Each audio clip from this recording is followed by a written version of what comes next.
From front, side to side, middle to back, never the whack. I come from Bed-Stuy Black, from Louis AVE to be exact. Brooklyn!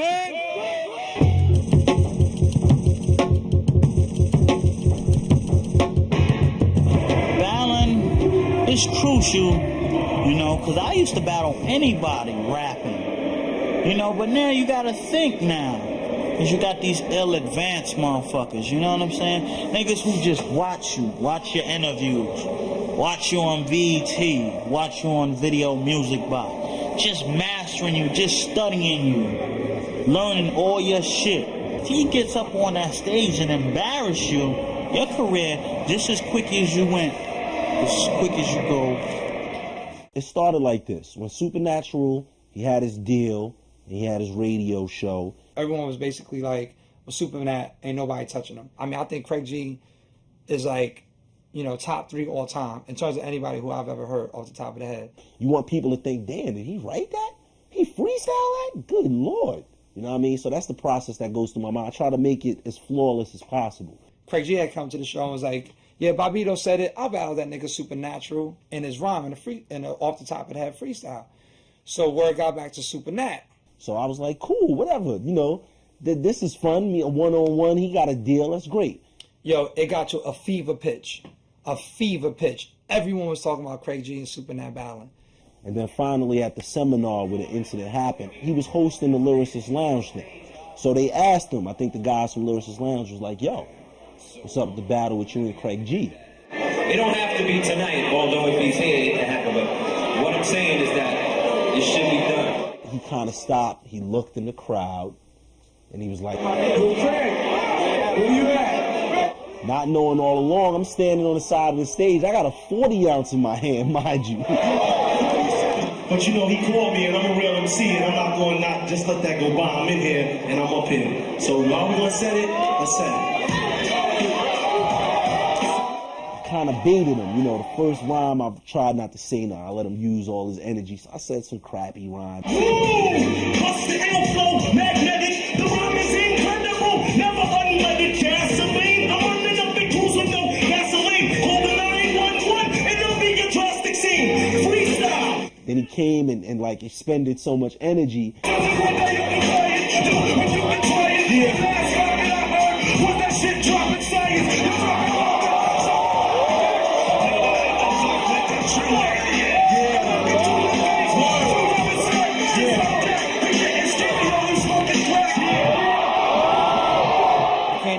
Because people are screaming in the crowd. You know, you know how it is. A lot of people don't know he's from Indiana. He's not from New York. This was right when Mike Tyson got put in jail. I said, when you know my home in Indiana, get Mike Tyson out the slam.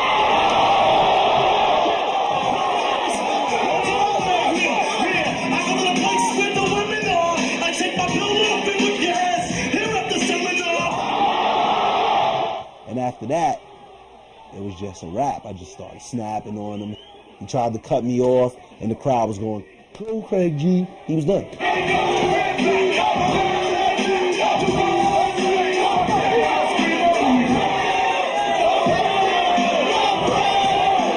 can't hear nothing I'm saying because they're chanting over me.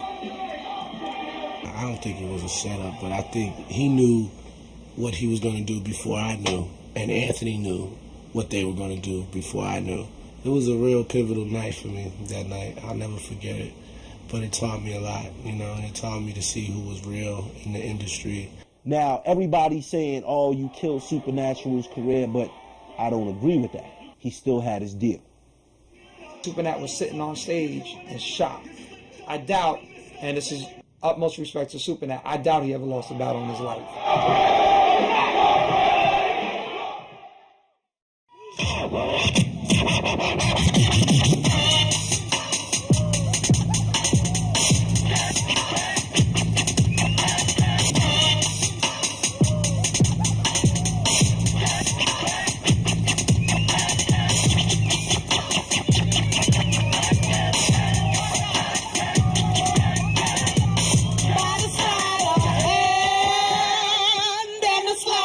Touch. I miss his I'm too much. My friends opened a health food store called The Good Life in '89. The purpose of The Good Life was to have a place for the artists to be. There was no place at that time in '89 for the hip-hop artists to go, to get exposure, to be in front of a crowd, to develop their talent. Well over 50 people have been signed out of there. Skee-Lo was nominated for a Grammy last year. Before that was Ahmad. He had a gold record. Soon as somebody just believe in me and my music, I'm parking valet. Blow up like Pac and finally be the Machiavelli. That's what I thought. I got caught up. Mr. Jones and me getting higher required me to bide my zones, and we kept on hitting unforbidden. Thought if I didn't, then my riddance wouldn't be dope. It's what them other folks spitting. Forget the kitten, I quit playing myself. For my records hit the presses. Music is in the message and all. It's a place for them to speak, because as you well know, rap is poetry. Poetry is expressing yourself.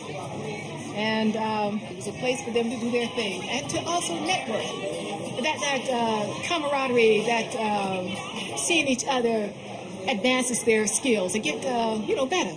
My first time down at the Good Life, I got some vibes that was like incredible, even though there was like a censorship factor where you couldn't cuss and things like that, even though that tested the creativity of brothers. It was like in '93. It's my first time in California, and we went to the Good Life, and everybody was in the Good Life that night. Everybody that's, super on the underground. Heavyweights. The Heavyweights was there, Hip Hop Clan, Ganja K, Medusa, Volume 10, AC Alone. Everybody was in the house. It was the very first lead to underground hip hop for the CNI public, because most of the time the real underground hip hop heads they were misrepresented. So the Good Life was the first forum to open that. It was a small place, a cafe, so it could probably fit 75 people in there, and 300 people would come on those nights. So the people who couldn't get in or didn't bring enough money, didn't bring their $30, they sit outside, and it was a bloodbath. It was big circles of just cats who had razor-sharp lyrics, just slicing anybody they could. Let me get down, homie. Let me get down, homie. I will leave you lonely. I'm not gonna stop my rap. You're not gonna stop that West Coast quickly on the map. It's the abstract. You'll be empty like the bottle. You got to rap. You get wrecked. Nigga, you get no respect around here, so you best to jet back to the jungle, cause this one flow goes over your cuckoo's nest. Haven't you learned? MCs almost wait their turn. The real underground tip was the Freestyle Fellowship, which was 20 years ago. It seems like they've been out as far as underground. They're coming back.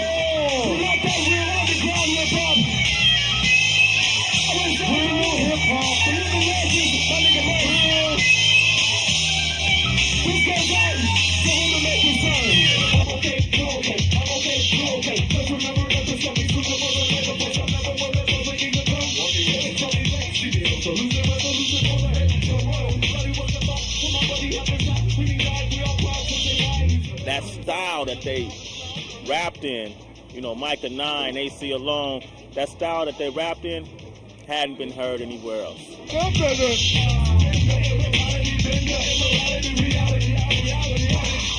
I was introduced to the Good Life by the owners. I went there one day, got something to eat, and they said that on a Thursday night they have open mic. It used to be me and just a couple of heads, but after a while we kept going, and more and more people start coming. That carried on into Project Globe, and carries on now into Lamert Park and everywhere in the world. Every high school, every junior high school, every elementary school got a rapper in it. So something that at one time in the early 70s and 80s was a novelty, now is every day.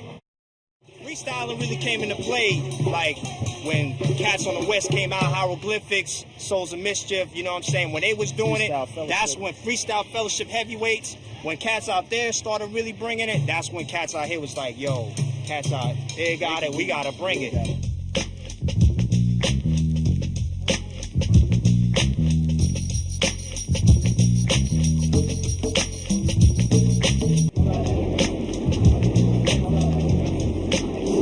Ladies and gentlemen, for your safety, please do not hold the car door doors open while the train is in the station. Ladies and gentlemen, for your safety, please become passive beings.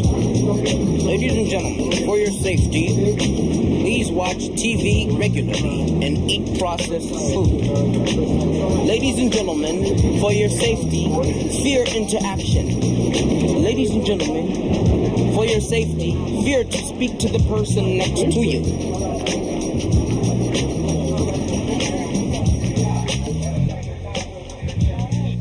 From 93 to really early 97, it was almost like a non-promoted cypher spot. You know where to go, you know on the weekends, there. Cats from Staten Island, L.A., Lower East Side, of course Brooklyn, the Bronx, every borough was live and direct out here.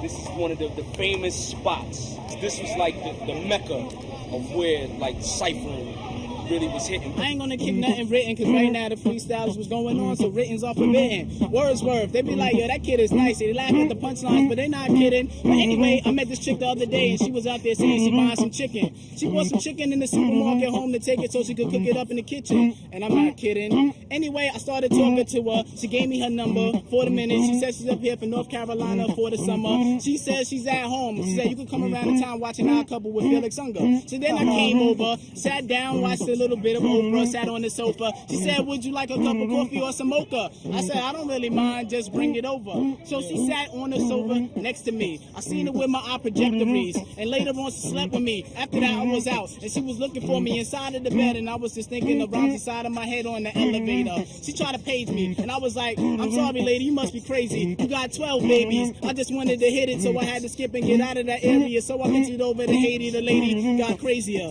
Hip hop for me was always a way to kind of stay out of trouble. There's moments when it was just sublime, you'd standing in a cipher, it would just form. It'd be like you'd be 3 or 4 other MCs and y'all bump into 3 other MCs, and then the cipher would just start, and then people around you would start looking. I don't know why we never got no money. Nobody never put their hat down. When I walk the streets of Babylon, I don't know when I come in, not to cut you off, but now it's where my rhyme begins. Supernet jumps in, enter the center like a ninja. Yo, I roll with turtles, you can call me Master Splinter. Cold and danger, tell the word I am a stranger. I bring flavor like the 5 Power Rangers. Word up, you comprehend, you can pump that shit inside your fucking Walkman. That was my stomping grounds, West 4th in the park. That's where I developed a lot of techniques and styles.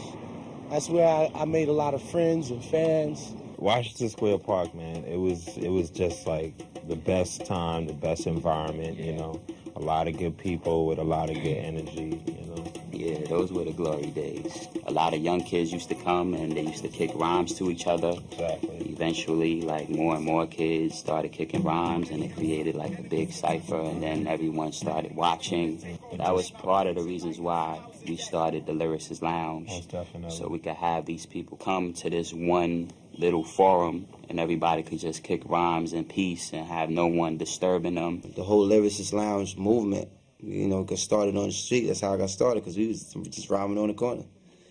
And you wanted to, get it indoors. So the police just wanted to keep stressing us.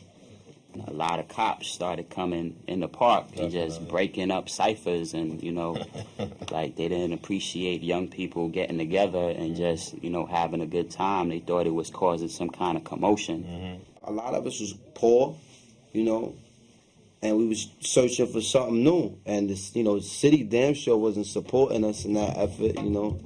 They were very aggressive in getting us off the streets or out of the park or wherever, and we wasn't doing nothing.